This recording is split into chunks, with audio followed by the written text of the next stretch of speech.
it's Rick Taylor. Yo, it's your boy LL Koogie, my nigga. 93 OG, Hoodlum Gang, Dot Mobb shit. Free my nigga Rough RP Bird. Shout out to Rap Draft, you feel me? LL.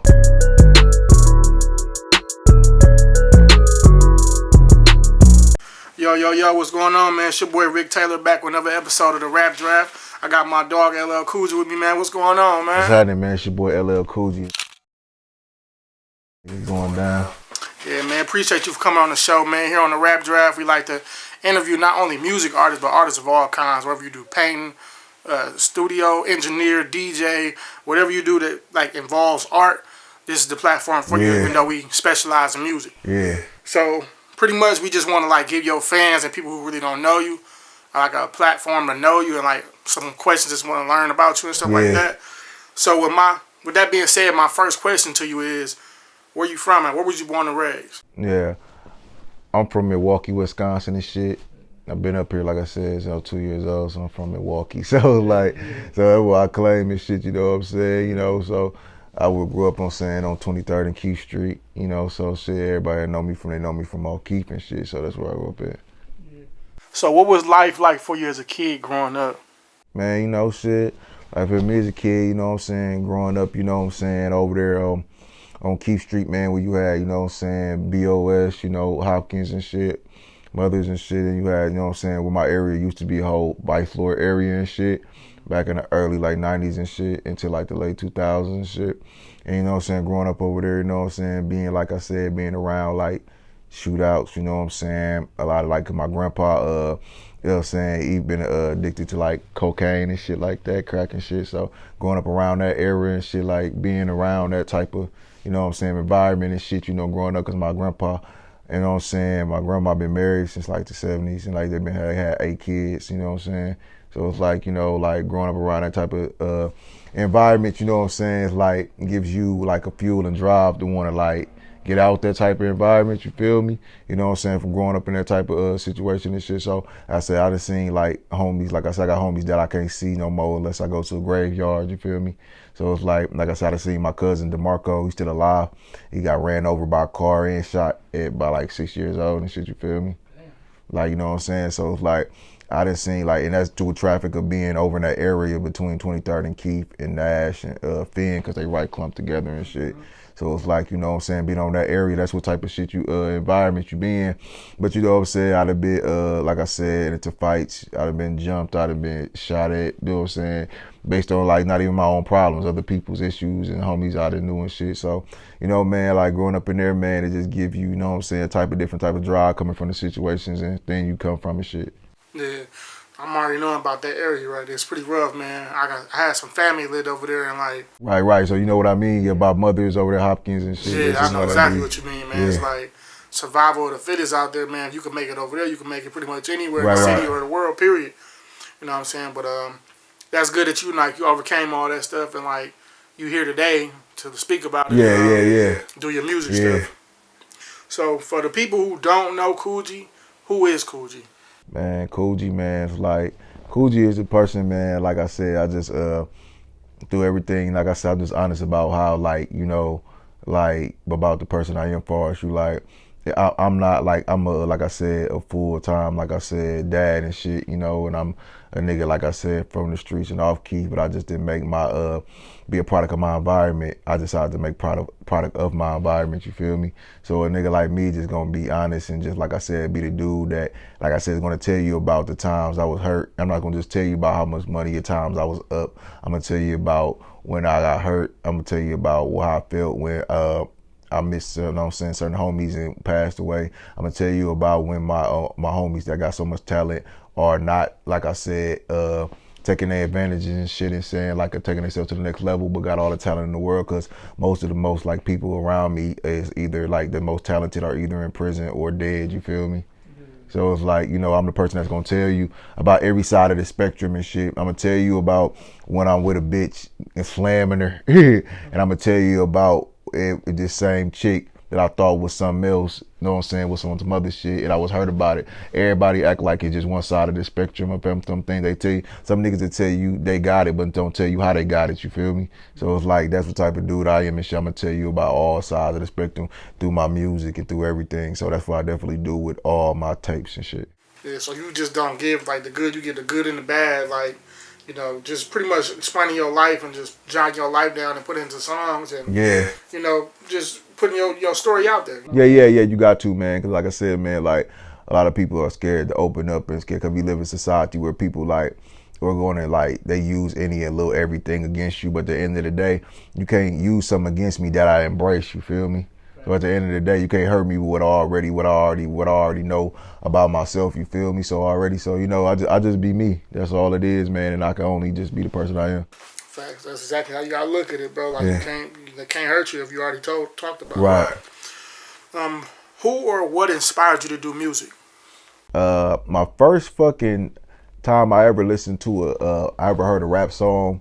When I was like, I was fucking old enough to fucking know what it was. You know what I'm saying? I was like around 8, 9 years old. I had a fucking boombox, right? And had a Biggie song on there. I forget what the fucking song was, but I heard a Biggie song was the first song I was really actually able to actually know what it was and what he was talking about. It was just dope as fuck to me and shit. You know what I'm saying? Thought about, you know what?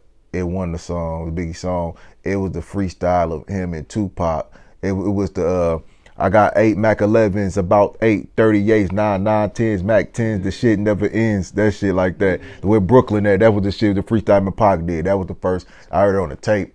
And then my second thing, impression was like 50 Cent, Get Rich or Die Trying, around like 2000, 2001 and shit, because around that time I was in elementary school and shit. So, you know what I'm saying, around them times and shit, so I was able to, you know, I was like on a little field trip, one of the teachers, and they was playing like in the club.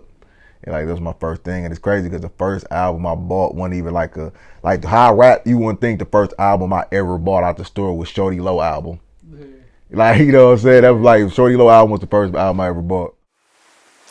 That's crazy. Like, it usually be like that though. Like, it's still hip hop though, you know, but it's like, it's just a part of it. Like, yeah. Because you wouldn't believe, like, because when I used to do music and like when I was doing music, how I rap, you wouldn't believe my first concert was a Young Jock concert. Right. You know what I mean? Right. So it's like, and then it was Nas and shit. So it's just crazy how that shit worked. You know what I'm saying? Yeah.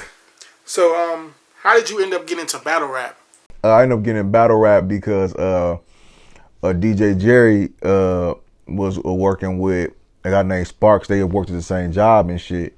And they ended up, like I said, Sparks ended up letting Jerry was like I was saying, doing my mixtapes and shit at the time, and he all like, niggas always hear my shit and they always like notice like I got a lot of punchlines and shit. Mm-hmm. So it was like niggas always like, you should try battle rapping out, bro, like, you know, because I'm so lyrical.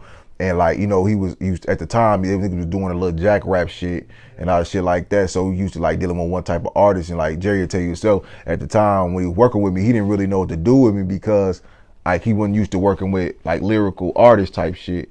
So it was like, I had tried that out and shit ever since then. Like, I battled a dude named St. Blues in front of the Domes on the league at Auto War 414, and ever since then, I just took it off from there. I started when I was 19.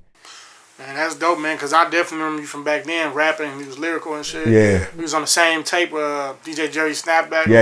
Remember, I did the Hypnotize shit. What beat you did? You did that Tupac, If I Die Tonight. Yeah, I remember that shit, yeah. And I knew back then, like, because I thought you was already battling. I thought it's like that was your style to be battling. Nah, I didn't even battle. Like, I probably just started there from to get into it around then. Like, I was just like a nigga, like, nigga just heard me. I was just spitting crazy ass bars on beats and shit. Mm-hmm. That's crazy. Like, now, look at how it worked out for you. Yeah. Work out for me now, yeah. How did you, since you've been battling, like, how did you end up, like, meeting Murda Mook, and how did you become Dot Mobb? You know, it was Battle Truth that's from Chicago, but he lived here. He been a fan of me and shit. He support the Milwaukee scene of battle rap and shit. And he always, like I said, fuck with me, and he always came to, like, you know what I'm saying, I've always been dope, but you know what I'm saying, you always needed that extra, like, you know, that extra push and extra people to get behind you. So, you know what I'm saying, Bad One, T-Rex brother, oldest brother, you know what I'm saying, he don't even battle or nothing like that. He a street nigga. He had seen my footage with me. I battled a dude named KT on Red Breed Entertainment, RBE. and he had seen my shit and got in contact with me and wanted me to be down with the mob and shit, you know what I'm saying? And then from there on, it been like that. That's dope, bro. Like, that's crazy how life works, bro. Like, that hard work really pays off. Yeah, like, cause you know, like I was 12 years old, literally, like watching Smack DVDs and watching Rex be like in the back of the act, in the back, like, oh, spin the, like, I never thought, like, being 12 years old, watching these niggas on a Smack DVD, that I'll be actually in the same group as these niggas, you feel me? Like the niggas that made the blueprint for this battle rap shit. So, you know what I'm saying? Especially being from Milwaukee, like this type of shit don't happen for people in my section at all. You feel me?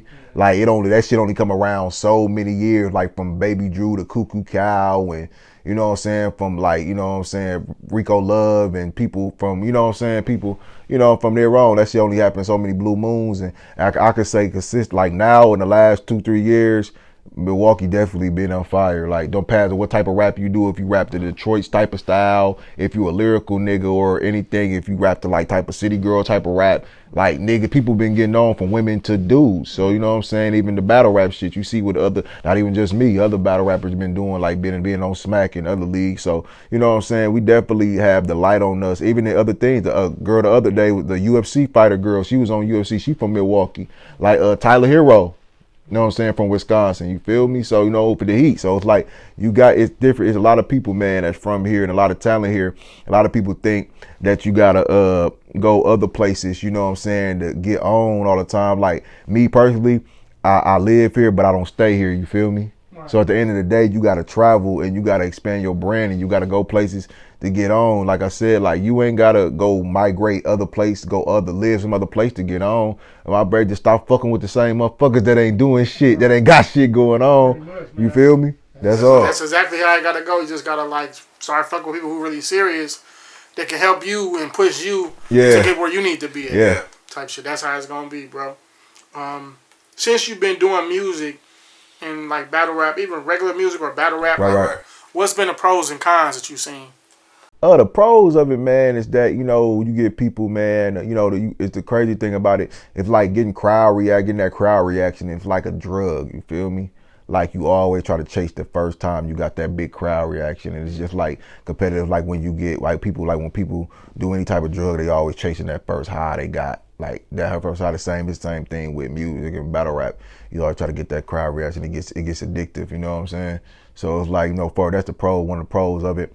You know, you know what I'm saying, the pros and cons of that, man. The other thing is that, you know, like pretty much your life becomes a microscope where people watch everything you do and they track and monitor everything you do. Like you can make a joke and somebody will put it in a fucking battle rap group and make it a big thing and it's really not nothing. Right. You feel me? So everything becomes a microscope now because, you know, difference between artists and battle rappers or whatever, not back then and now, it wasn't an internet or anything like that. So a lot of things that are getting exposed now would have been exposed back then if it was internet. But like it's like now, like back then, you know, when the people used to see like big artists and they pass out and other shit like that, that's because the nostalgia and the enigma of people now is taken away because so much social media. People are so, like, you got so much reach to a person, you can fucking comment on a picture and Beyonce will fucking comment back. Or if they feel like it, you know, back then you couldn't get in contact with Michael Jackson. You couldn't comment on his picture or none of that shit. Like,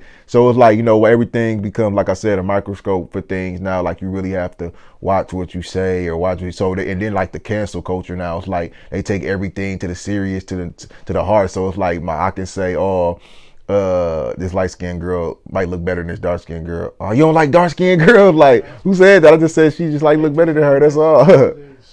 Yeah, so yeah, that's pretty much the pros and cons of it. Yeah, man, it's always pros and cons to everything, man. Yeah. Especially nowadays. Do you think you get the respect you deserve as far as either doing regular music or battle rap? I don't. The crazy thing, I don't. Like I said, I don't sit around and wait for people like to give me. I respect my own craft. I don't let people. At the end of the day, it's a lot of great artists that people feel like they don't respect. You know, they don't put in their top fives and that have plenty work, or you know what I'm saying, the big features, or the, you know what I'm saying, have the most top work ethic or very consistent artists and shit. You know what I'm saying? Like, you know, do we feel like Currency get his respect he deserve? One of the most consistent niggas in the world. But you know what I'm saying? But you know, at the end of the day, like I said, I don't sit up here and sit up here and like let people like sit up here and tell me that like I gotta, my respect, I only get respect is only in their eyes, cause my fans respect me.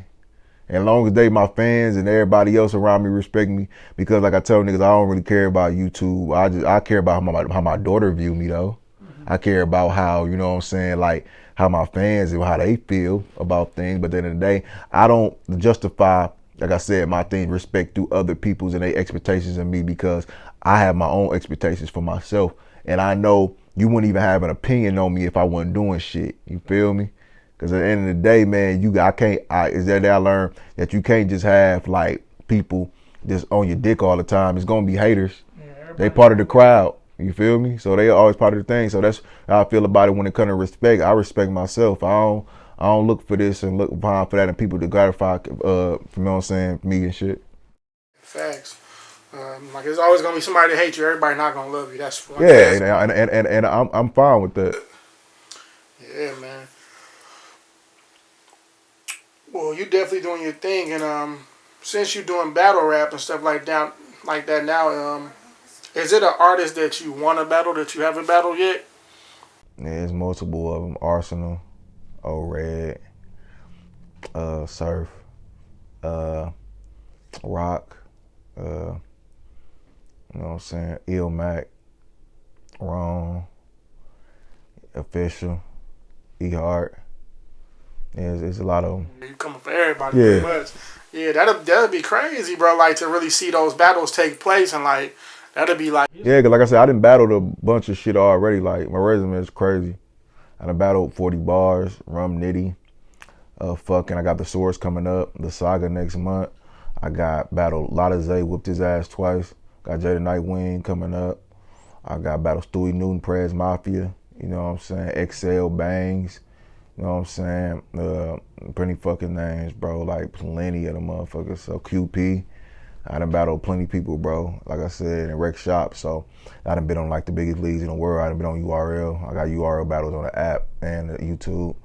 RBE battles, King of the Dot shit on Twitch, all that shit. So I done touched every big platform it has to be in battle rap. Man, that's dope, bro. Like I really hope that can happen, because I see it happening, bro. Yeah. It's only a matter of time, bro. Right. Man. So my next question for you is there any producers or artists that you like to work with? Yeah, like I personally like working on my boy and shit. My boy Anthony Liggins and shit. Blackout Beats and shit. He do all my samples and shit. And shout out to my boy Spice God. You know what I'm saying? He do some shit for me and shit like that. And like I said, just pretty much homegrown shit. Shout out to Mekamalo. He do some shit for me too. You know what I'm saying? Just pretty much, you know, because I like the soulful beats and shit, you know, things like that type of vibe we on. So there's the type of producers I work with, you know what I'm saying, shit like that. Them definitely, I fucks with those smooth beats, so like you know, those soul beats and shit. Right. Something that got some meaning to it, like got some soul to that shit. I always love that samples and shit like that. I definitely like your flow on those shits. Like you really be killing the shit. Yeah. Like it definitely fits you. How did you get a Gangsta Grills tape? Like, how did you link up with DJ? Yeah, shit. I just hit him up and shit. You know what I'm saying? As simple as that. I just hit him up and shit like that. I work everything out and shit. And that's every other day. Cold March 5, Gangsta Grills and shit. Dropping this shit May 28th. I'm really looking forward to hearing that shit, bro, because I haven't heard of Gangsta Grills in a while. And like that was like one of our always dreams, like for a rapper, period, like to get a Gangsta Grills tape, bro. Like, right, real shit. It meant everything to get one of those, bro. Like just hearing Wayne and all them big artists on that shit, bro. Right. Like they had that shit on lock at once upon a time. Like yeah, that's a fact. Yeah, so to get one of those is a blessing, bro. And I believe you gonna kill that shit, bro. Oh man, shit, niggas hear this shit, niggas got on that shit, man. It's definitely crazy, bro. On some real shit, definitely crazy. Yeah, I'm already knowing. Gangsta Brazil. So my final question for you, I ask everybody who come on the show this question. Where do you see yourself in 5 years? Man, I see myself in 5 years, man. I see myself, man, in movies. I see myself in, like I said, a lot of things, writing for, like I said, scripts and other things of that case. You know what I'm saying? I'm a rapper, but I got multi-talented things and shit, you know what I'm saying? Yeah. A bunch of things that, you know what I'm saying, I can do and get into. Yeah, I can definitely see that, bro. Like voiceovers for cartoons, everything. You know what I'm saying? Anything, anime, anything. You know what I'm saying? We can do like anything like that. So like I said, that's the type of shit I'm into.